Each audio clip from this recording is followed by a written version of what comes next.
on the following thought. I'm looking at the Dallas Cowboys getting a healthy Dak Prescott back. I'm looking at how good their defense looks. I'm thinking about their owner, who at this moment in time does not want to be known as the guy whose team has not won a championship in a quarter century and is getting up there in age. And most importantly, I'm looking at an NFC where the only other teams above 500 besides the Cowboys are Minnesota, Philadelphia, Seattle, and the Giants. And I'm thinking the Cowboys need to go off script. The trade deadline is in 6 days. They need to go all in. Push your chips in. Go get Jerry Jeudy. Go get Mike Gesicki if he's available. Go trade, mortgage your future and go out there and win a championship because it's there to be won for the Dallas Cowboys. What do you think of that, my GM?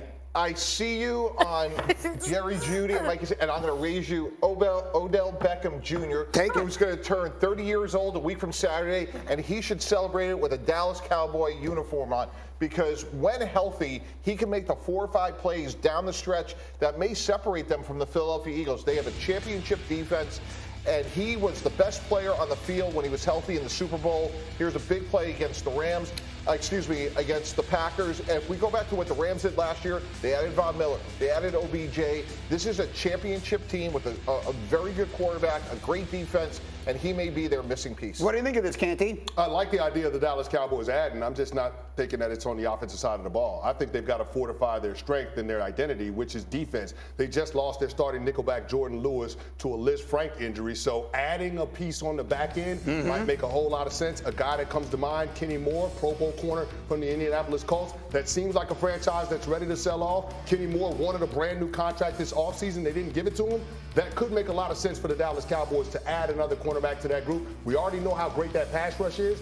Quarterback play is at a premium, especially when we get down the stretch in the regular season and the postseason. That's Kenny Moore you're seeing on your screen. All right, less sexy, but I still like it. Yeah. I mean, I don't think you're going to get anybody to disagree with you. This is what you play for. You play for opportunities like this. It's so rare that you're going to get an entire conference that's as weak as it appears to be right now, and you have a roster that seems ready to win a championship. It's incredibly impressive considering where I think most of us thought the Cowboys were before the season started. Then we found out we were all dead wrong. So, yes, this is the chance to go all in. You have to give up some future first-round picks in order to get guys that are difference makers. Yes, do it. We saw how important Von Miller, like you talked about OBJ, how important he was to that team last year. Von Miller was also a late-season addition that pretty much changed the complexity or the complexion of their defense, and I think they could use any pieces, honestly. Well, even think about what the Bills with Stephon Diggs. Like a lot of people are like, ooh, I don't know, that's a lot to give up. And guess what? Yeah, Brandon Beane knew what the hell he was doing.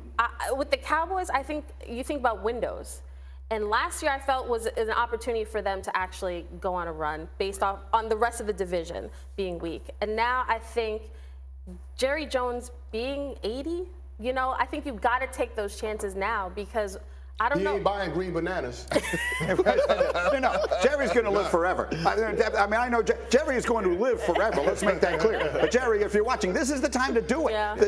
I can't remember a time where anything felt as winnable as this. With no disrespect to the names I'm about to read, the other quarterbacks who are over 500 in the NFC right now are Kirk Cousins, Geno Smith, Daniel Jones, and a still, in the big picture, unproven Jalen Hurts. I mean, Hurts has been terrific. Right. He's in the MVP conversation. But, you know what? Let's see if he's ready to go toe-to-toe with Dak Prescott, who has been completely underappreciated and completely disrespected. And cousin Dominic is going to be by a lot of people on this desk, I might add. I do agree with the idea of fortifying the defense. The more pieces you can add there, because I think that's how you win in this league, is like you have a strong strength that you can lean on. Right now, it's that defensive line. They can't suffer any injuries there or any setbacks there. They want that to be strong, and they want their secondary to be strong because they're going to have to be able to stop passes as the season goes on in the playoffs. And the offense, I think, is coming along. As Dak gets healthier, they have parts and pieces there that could work out. So whatever they can get added. You see, I see it differently. Their one hole was we didn't replace Amari Cooper. Michael Gallup will get better. Right. CeeDee Lamb will continue to evolve, but they need a guy to hit a home run.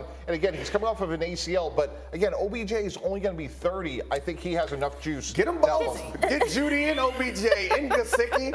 Everybody. Jerry got the money. OBJ doesn't cost you anything in draft capital either, so you just sign him. About Odell. If you add Odell, I like the star power, I like that. Does Dak feel forced to get him the ball? Especially when we've seen CeeDee Lamb, there are questions about is he ready to be the number one? That's my only concern about how it affects. But if they're winning games, maybe one way or another. Jerry, if you're watching, and we toward this weekend, Yeah. Oh my Okay. gosh. What was that? What's oh my gosh? Okay, you know me, resident psych expert of the table. Yeah. The whole body language is killing me. It's killing me. And I so want to call this the Bucs will be the greatest comeback story of all time. I want to, but Tom, he is not playing the part. Like, he just looks dejected. That pause. Will you guys turn this around? It's like, no, Tom, you know what? Give me Rodgers and all that craziness and that, like, attitude, because at least he's defiant. At least he's like, we'll get better. I don't know what that was. I'm always very hesitant to disagree with Kimberly Martin because she rolls her eyes at me. But I actually think he was just really aggravated by the question. Like, I think When are players you guys ever have aggravated by reporters? I feel like that was like the football on Thursday nights has stunk, and you guys have stunk. So is there any reason to think you're going to be better? And I think he was just like, I know what I really want to say to you, pal, but I'm going to have to answer the question. I generally understand what you're saying, but that's kind of how I interpreted that. Yeah, I mean, I think the message in the locker room is definitely very different. And we talked about his quotes on his own podcast earlier in the week. Mm-hmm. They were a lot more fiery, and they were more about we than the Aaron Rodgers thing. I am willing to defend Aaron Rodgers in the way that he approached all this, in the same way with Tom Brady. But what it comes down to is, what are you going to do on the field?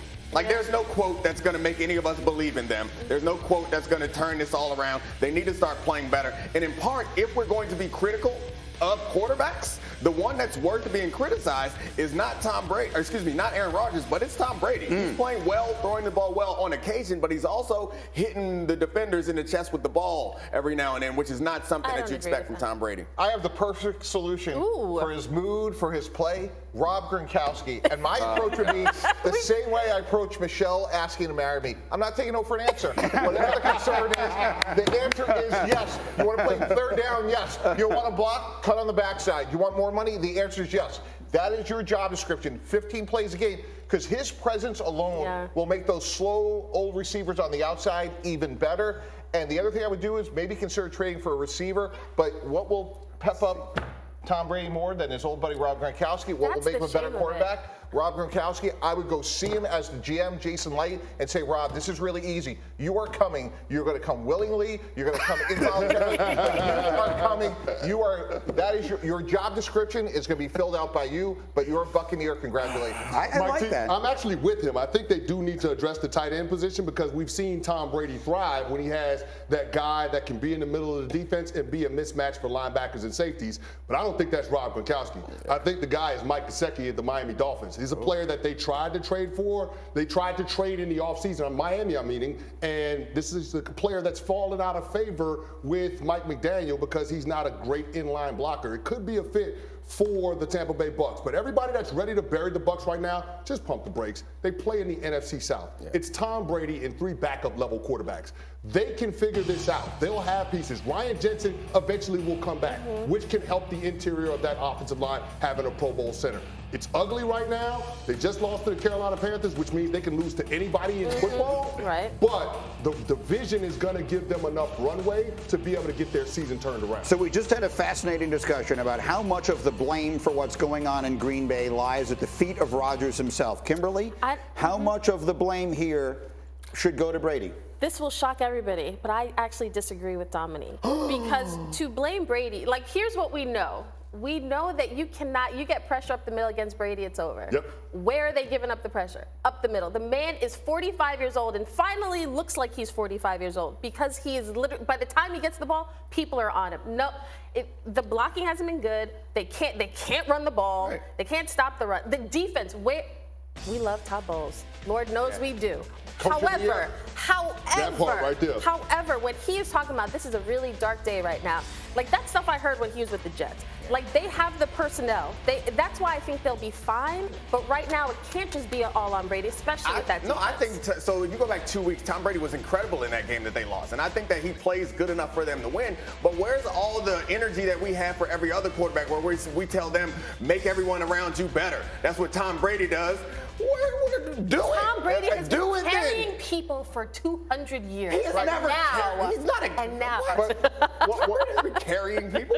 One thing to Nick's point, Tom Brady would say himself, well done is better than well said. And right now, he's not doing it on the field. And the other thing where he could lose the locker room, guys, is not there on Wednesdays, goes to Robert Kraft's wedding, misses time in training camp. It's hard to hold your teammates accountable when you're not there all the time, Yes. which he used to lead by example. That's why it wasn't my issue with Tom's comments. I agree. The reporter's question, I'll give you that. But it's the other stuff. It's on his podcast, I've been all in. Nah, bruh, you haven't. Like that's just a lie. That's just a lie. And I feel like that, to your point, Mike,